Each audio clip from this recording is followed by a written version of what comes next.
Hi everyone, this is Jason Pegler, and during this episode, I'm going to share a little bit of information with you about my own bipolar disorder, what happened to me, how it happened, so that I can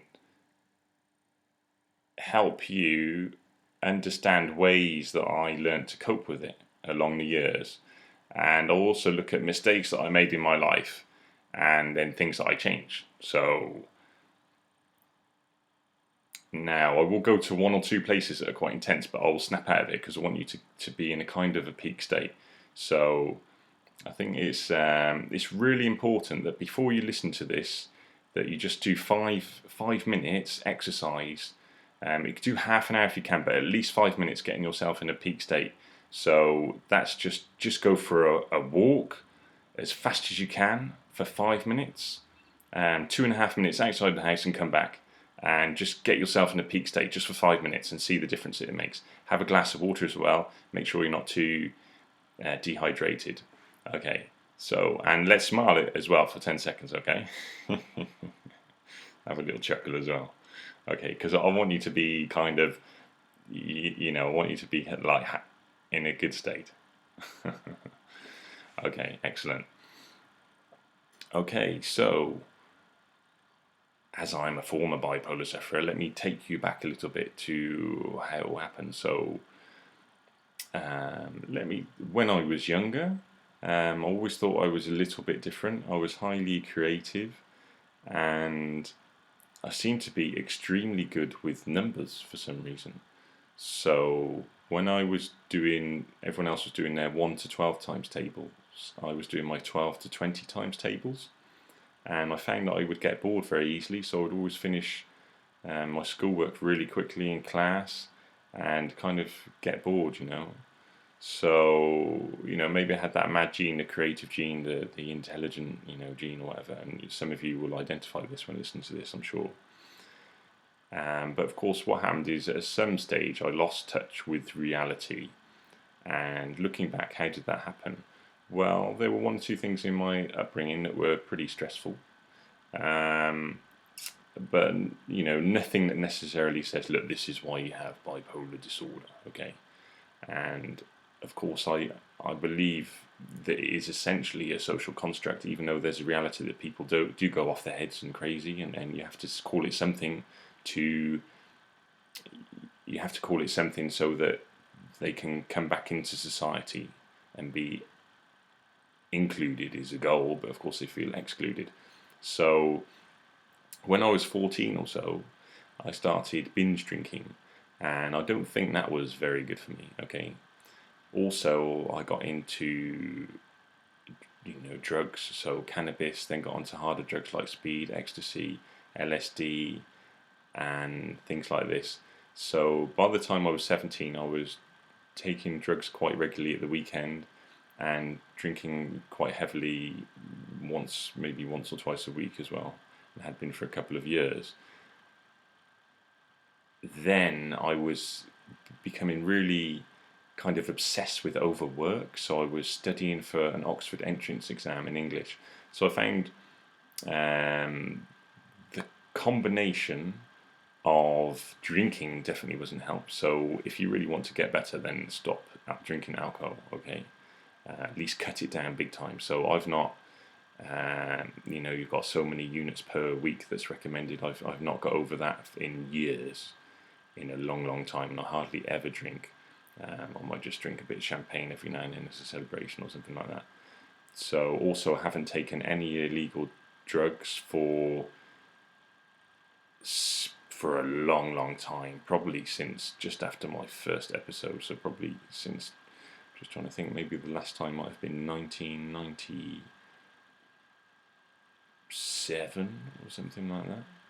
So maybe once in 1999. I think I took cocaine in 1999, okay, so, and that wasn't a good idea, I can tell you. That didn't make me feel too good afterwards.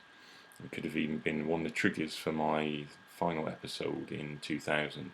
So, get out of these peer groups. If you're drinking too much or taking drugs, just stop hanging around with these people and hang around with someone who doesn't drink and doesn't take drugs. Find a healthier person, go down the gym and become a training partner with someone who's really super fit, for example.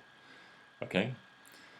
So what else was there that I experienced? Well, also around about the time of 17, I really wasn't eating well whatsoever. My parents had got divorced and I was living with my father, and I wasn't eating, as much vegetables as normal. So for 6 months before I had my first episode, I was really not eating well at all, and it's quite possible the whole thing could have been caused by vitamin deficiency. Of course, the drugs and alcohol made me far more likely to go off it, and you do too. So check out what you're eating as well. If in any doubt, you can go and see a dietitian. You can get a blood test with your GP, see if you've got any deficiencies in anything whatsoever, because that can lead to people having breakdowns, just some kind of vitamin deficiency. You might even be allergic to something you never knew. So please, please, please, just go and do that anyway. Commit to doing that anyway, because it's a good thing to check your health with the GP and get a blood test. Okay, so, and also think about, if you plan your day, if you tend to be overworking, if you're studying for an exam or something like this, try and work out that you have some downtime as well. So what things are good for you to relax? It might be like playing sports, you might watching sport, you might like going for a walk, you might like taking the dog for a walk, you might like going for a massage if you can afford it, or doing some meditation, being at one with nature, reading. There's so many things that, just switch off. Give yourself half an hour a day just when you switch off and you're on your own. This is a really great strategy because you can recharge as well. Also, if you find that you're really, really tired, there's no harm in having a 5 or 10 minute just power nap, just lying down for 5 or 10 minutes. And if you find things are getting too much, I wouldn't recommend much longer than that because it can affect your sleep at night. But certainly before 4 o'clock in the afternoon, I would recommend, if you feel really worn out, for 5 or 10 minutes, just lie down and just switch off. Some people meditate, some just lie down, some people like to read. If you find you don't have much time, it might be that, let's say you're travelling to work and it's quite stressful, travelling on the tube or anything, or if you live in a busy place or on the bus or whatever it is, then take advantage of listening to your iPod or whatever music system that you might have, and avoid negative music, disempowering music. So even I was very into rap at one time, and still kind of can like it in the sense that I think it could do good for the world. But you'll find that if you're listening to music that can be aggressive and things like this, it just weakens your physical state and your mental state. So what I'd recommend is stop playing music altogether, actually.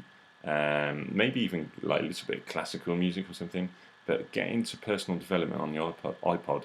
You can get lots of free things from on the internet that you can listen to, free hypnosis CDs. There's so many free audios around the internet, in iTunes as well, podcasts and things like that. And also on the internet that you can download in just general MP3 format. So if you can't afford it, it's not as though you can't afford it. There's so much out there. If you want to go for some really great things, then who would I recommend? Well, I would recommend anything that Nightingale Conant do. Nightingale Conant, Conant. Check them out. They're pretty amazing. They've got hundreds of different authors, and they're quite amazing things. I'd recommend anyone that Jim Rohn mentored, Jimrohn. So that would be like Tony Robbins, Brian Tracy, Les Brown. There's lots and lots of people that he's influenced, and things like the Secret, that is really quite interesting, fascinating stuff. The Tony Robbins, like I said, just get into personal development, spirituality, Wayne Dyer, Deepak Chopra, Eckhart Tolle, things like this. And I would pick a collection. So don't just go business. Have a combination of personal development, fitness, health, psychology, whatever it is, have a combination, spirituality, all these things, they can really, really help and make a massive difference. If you think about it, most people, they'll wake up in the morning, and how can they have the most amazing life ever and really ultimately, conquer, cure their bipolar disorder? They wake up thinking, oh, I've got bipolar disorder. Oh, I'll go downstairs, watch a telly, I'll watch the news. Oh Lord, isn't that terrible? That story, someone's been killed, someone's been murdered, something. And then you read newspaper. Oh look, isn't this horrible? Oh, what tragedy! And then you go and have a coffee and go to work or whatever. Or you know, no wonder people get so unhappy and you can't snap out of it. So make your own news. Be this kind of person that is committed to making your own news. This is really, really important, okay? So it can be a complete shift in consciousness, okay? And make the decision to do this today, now. Stop watching the news completely. You can make your own news. If you're interested in technology news, you can get a Twitter feed on certain things or something like that, and have it on your phone. But just avoid it. Just avoid it completely. Try it for a week, and you'll feel so much better. Just commit to doing it. Please, please, please. Just this one strategy alone will totally change your outlook and how you feel. What else do we know from life? What does life teach us? Well, the thoughts that we develop become our actions, if you like. So if you think about it, how we think is where we end up. How we focus is where we end up. So we have to get the right thoughts in our mind. So how do we do this? By getting ourselves in a peak state, by thinking highly of ourselves, and by pushing ourselves as people. And that we can do it in a natural way as well. So we can just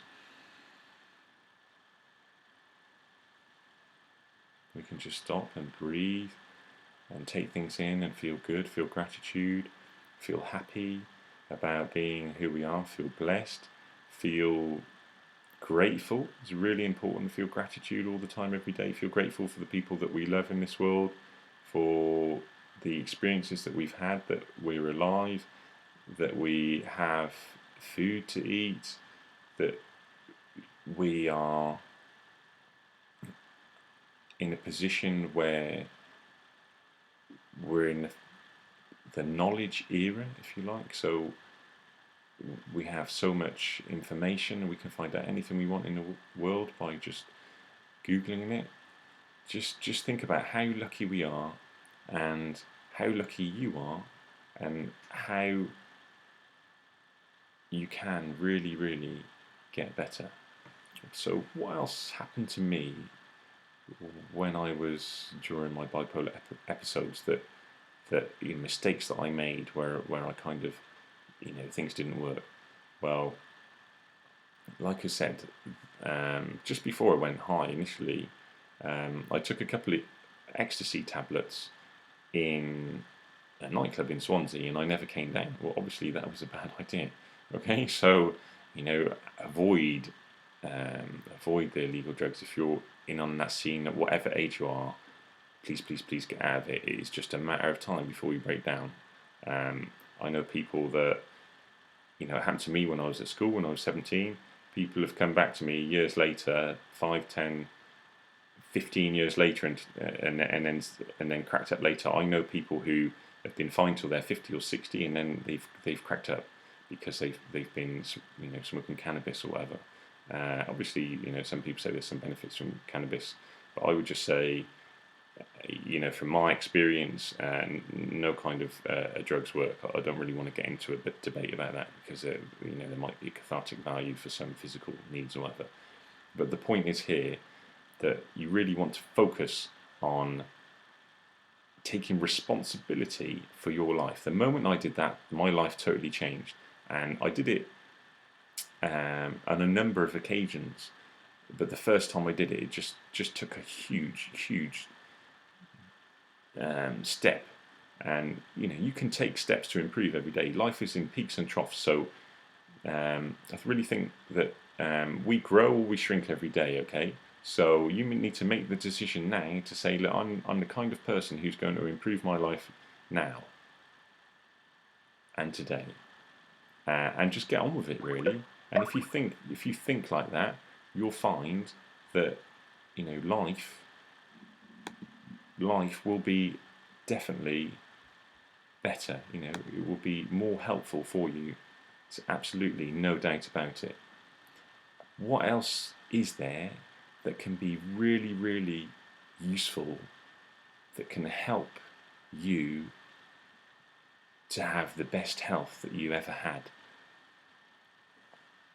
Just have a think about it, okay? I think you really need to be aware that you're a human being with great value, and you need to congratulate yourself for everything that you've made a success of in your life. Now, it may be that you're in a position where you think, I can't think of too many things now. But what I want you to do is to just stop me now and come up with 5 things that you're really, really proud of that you've achieved.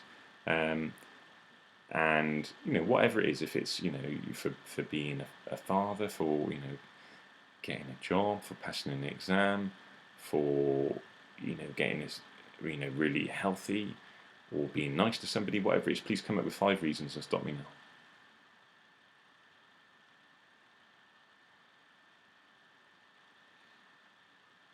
Excellent, great, thanks very much, and congratulate yourself. Okay, give yourself a round of applause. Okay. Excellent.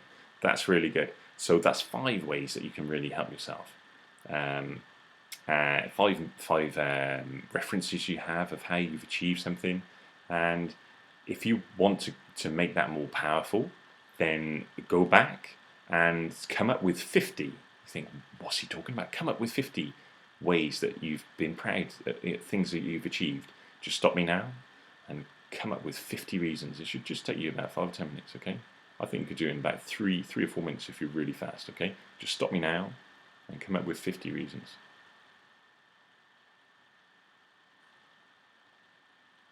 Excellent. I hope if you haven't done it, please go back and do it, okay? This is really important. This is going to make a big difference. Excellent. Well done. Now, just really give yourself a big celebration, okay? Just really pump your fists and say, yes, yes, yes, yes, yes. Excellent. Give the thumbs up, okay? Put your hand on your heart, whatever it is. And, really, really just feel that sensation. There's 50 things that you've done that you can be proud of. Now, where am I getting to? Well, now let's come up with 5 things that you're going to do in the next 7 days that you're going to be proud of, okay? So 5 things that you're going to do in the next 7 days that you're going to be proud of, okay? Well, stop me and come up with 5 reasons.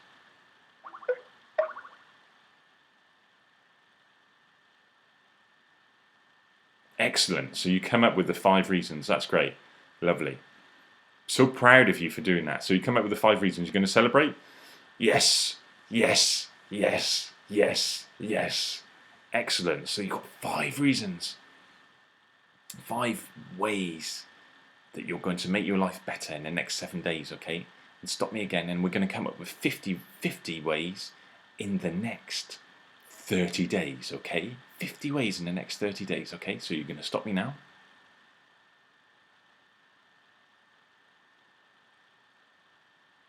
Excellent. Have you come up with 50 ways in the next 30 days? Have you? If you haven't, stop me. Okay, I'm assuming you have. This is really important. If you want to cure your bipolar disorder forever, get rid of it, you've really got to focus on the positive things, okay? Okay, yes, yes, yes, yes, yes. Congratulations. Congratulations, you're really on your way now to curing your bipolar disorder forever, okay? Now, it's an ongoing process. It's not as though you say, right, I've eliminated it forever, and that's it, goodbye, I've written it away. Although you could write a handwritten note, like I said, and you can say, isn't it amazing how I'm a former bipolar sufferer, thank you, and put it in a way and never look at it again. That's really fantastic and really, really empowering. So what I really want to say to you is congratulations for getting this far. I want you to just take a little break now. I'm gonna switch off now and then come back at you with another episode, because that is quite a lot to take in. Okay, love you lots. Speak to you soon. Smile for 5 seconds. Excellent. Okay, take care.